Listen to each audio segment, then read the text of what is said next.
Hello everyone, welcome back to my channel LearnMath. আজি আমি এই ভিডিওটোত ইতিহাসৰ দ্বিতীয় অধ্যায় আজি আমি এই ভিডিওটোত ডিসকাস কৰিম। সো এই চেপ্টাৰটো তোমালোকে উলিয়াই লোৱা মহাত্মা গান্ধী আৰু ভাৰতৰ স্বাধীনতা সংগ্ৰাম। এই চেপ্টাৰটো তোমালোকে উলিয়াই লোৱা। সো এই চেপ্টাৰটোৰ পৰা তোমালোকৰ আগন্তুক 2026 বৰ্ষৰ মেট্ৰিক পৰীক্ষাত কোনখিনি কোৱেশ্চন আহিব পাৰে আজি আমি এই ভিডিওটোত ডিসকাস কৰিম। সো তোমালোকে তোমালোকৰ কিতাপত চিন দি লোৱা আৰু মই দেখাই দিয়া মতে তোমালোকৰ কিতাপবোৰত চিন দি লবা। সো কোনখিনি কুৱেশ্যনছ তোমালোকৰ 2026 বৰ্ষৰ মেট্ৰিক পৰীক্ষাত আহিব পাৰে। সো সেইখিনি আজি আমি এই ভিডিওটোত দেখুৱাই দিম। সো তোমালোকে ইয়াৰ অনুশীলনীটো বাহিৰ কৰি লোৱা। সো অনুশীলনীৰ পৰা চোৱা তোমালোকে কোনখিনি কুৱেশ্যন চাবা। সো ইয়াৰ প্ৰথমটো কুৱেশ্যন তোমালোকে চাবা মহাত্মা গান্ধীৰ কেতিয়া জন্ম হৈছিল। এই কুৱেশ্যনটো তোমালোকে চাবা মহাত্মা গান্ধীৰ কেতিয়া জন্ম হৈছিল। তো ইয়াৰ পিছতে তোমালোকে 3 নম্বৰ কুৱেশ্যনটো চাবা ৰবীন্দ্ৰনাথ ঠাকুৰে কিয় নাইট উপাধি ত্যাগ কৰিছিল আৰু দ্বিতীয়টো চাবা সত্যাগ্ৰহ কৌশল গান্ধীয়ে কোন দেশত পোনপ্ৰথমে প্ৰয়োগ কৰিছিল আৰু 3 নম্বৰ ৰবীন্দ্ৰনাথ ঠাকুৰে কিয় নাইট উপাধি ত্যাগ কৰিছিল। ইয়াৰ পিছত 5 নম্বৰটো চাবা চৌৰি চৌৰাৰ ঘটনা কেতিয়া সংঘটিত হৈছিল। 4 নম্বৰ চাবা 5 নম্বৰ চাবা। সো ইয়াৰে গোটেইখিনি চাব লাগে, তথাপি তোমালোকক দি আছোঁ। তাৰপিছত 6 নম্বৰ চাবা, তাৰপিছত 7 নম্বৰ চাবা কেতিয়া আৰু ভাৰতীয় জাতীয় কংগ্ৰেছৰ কোনখন অধিৱেশনত ভাৰতীয়সকলৰ মূল দাবী হিচাপে পূৰ্ণ স্বৰাজ দাবী উত্থাপন কৰা হৈছিল 1929 চনত। ব্ৰেকেটত আছে, তোমালোকে চাই ল'বা। তো ইয়াৰ পিছতে তোমালোকে 8 নম্বৰ কুৱেশ্যনটো চাবা।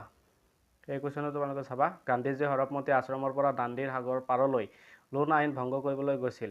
আশ্ৰমৰ আৰু দাণ্ডিৰ মাজৰ দূৰত্বটো চাবা। 9 নম্বৰ কুৱেশ্যনটো চাবা সীমান্ত গান্ধী নামেৰে কাক জনা যায়। তাৰপিছতে তোমালোকে 10 নম্বৰটো চাবা লণ্ডনত অনুষ্ঠিত হোৱা এই কুৱেশ্যনটো তোমালোকে চাবা।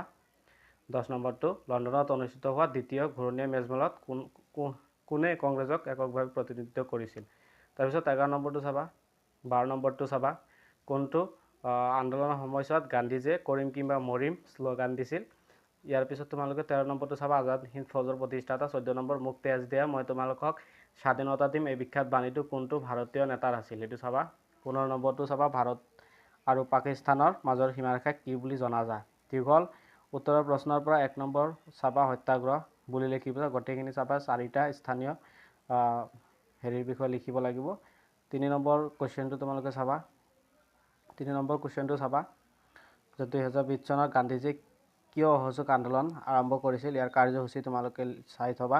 4 নম্বৰ কুৱেশ্যনটো চাবা আইন অমান্য আন্দোলনৰ মূল লক্ষ্য কি আছিল, আন্দোলনটোৰ বৈশিষ্ট্য কি আছিল। 5 নম্বৰ চাবা আৰু 6 নম্বৰটো চাবা। সো এইখিনি চাবা তোমালোকে কুৱেশ্যনৰ পৰা। এতিয়া তোমালোকে মূল কথাৰ পৰা এই বস্তু চাই চাবা 1888 চনত আইন অধ্যয়নৰ বাবে কি কৰিছিল মহাত্মা গান্ধীয়ে ইংলেণ্ডলৈ গৈছিল। সেই বস্তুটো তোমালোকে চাই থবা। ইয়াৰ পিছত তোমালোকে টপিকলৈ কোনকেইটা টপিক তোমালোকে চাবা বা কোনকেইটা টপিকৰ ওপৰত তোমালোকৰ কুৱেশ্যন বেছিকৈ হ'ব সেই টপিককেইটা চাই লোৱা। মহাত্মা গান্ধীৰ ভূমিকাটো তোমালোকে চাই থবা, ইয়াৰ পৰা বহুতো কুৱেশ্যন হয়। ৰাওলাট আইন 1919 চন এই টপিকটো চাবা, ভেৰি ভেৰি ইম্পৰ্টেণ্ট। সত্যাগ্ৰহ বা অহিংস আন্দোলন এইটো চাবা। জালিয়ানাৱালাবাগৰ হত্যাকাণ্ড এইটো চাবা। ইয়াৰ পিছত তোমালোকে খিলাফত আন্দোলন চাব নালাগে, তোমালোকে অসহযোগ আন্দোলন চাবা। এইখিনি গোটেইখিনি তোমালোকে চাবা। তাৰপিছত তোমালোকে এইখিনি চিন দিয়াখিনি তোমালোকে চিন দি ল'বা, এইখিনি চাবা। ইয়াৰ পিছত তোমালোকে ইয়াৰ পৰা অসহযোগ আন্দোলনৰ সামৰণিটো চাবা। অসহযোগ আন্দোলনৰ সামৰণি এইটো চাবা। অসহযোগ আন্দোলনৰ সামৰণি, চাইমন কমিশ্যন, আইন অমান্য আন্দোলন 1930 পৰা 74 চন এইটো চাবা। আৰু এইখিনি বস্তু তোমালোকে আণ্ডাৰলাইন কৰা বস্তুখিনি তোমালোকে চাবা। এইখিনি বস্তু তোমালোকৰ ইম্পৰ্টেণ্ট আছে। তাৰপিছত তোমালোকে এইখিনি চাবা, ভেৰি ভেৰি ইম্পৰ্টেণ্ট বুলি লিখা আছে ইয়াতে। চ' এইখিনি বস্তু তোমালোকে চাবা। ইয়াৰ পিছতে তোমালোকে আণ্ডাৰলাইনখিনি কৰা বস্তুখিনি চাবা। তাৰপিছত গান্ধীৰ আৰউইন চুক্তি 1931 চনৰ 5 মাৰ্চ তাৰিখে কি কৰা হয় এইটো সেই বস্তু তোমালোকে চাবা। দ্বিতীয় ঘূৰণীয়া মেজমেল সেই আণ্ডাৰলাইন কৰা বস্তুখিনি তোমালোকে চাবা। আইন অমান্য আন্দোলনৰ পুনৰ আৰম্ভটো চাবা। ইয়াৰ পিছতে তোমালোকে সাম্প্ৰদায়িক বাটৰুৱা 1932 চন, আইন অমান্য আন্দোলনৰ অস্থিৰ সময়ত যেতিয়া এইটো চাবা।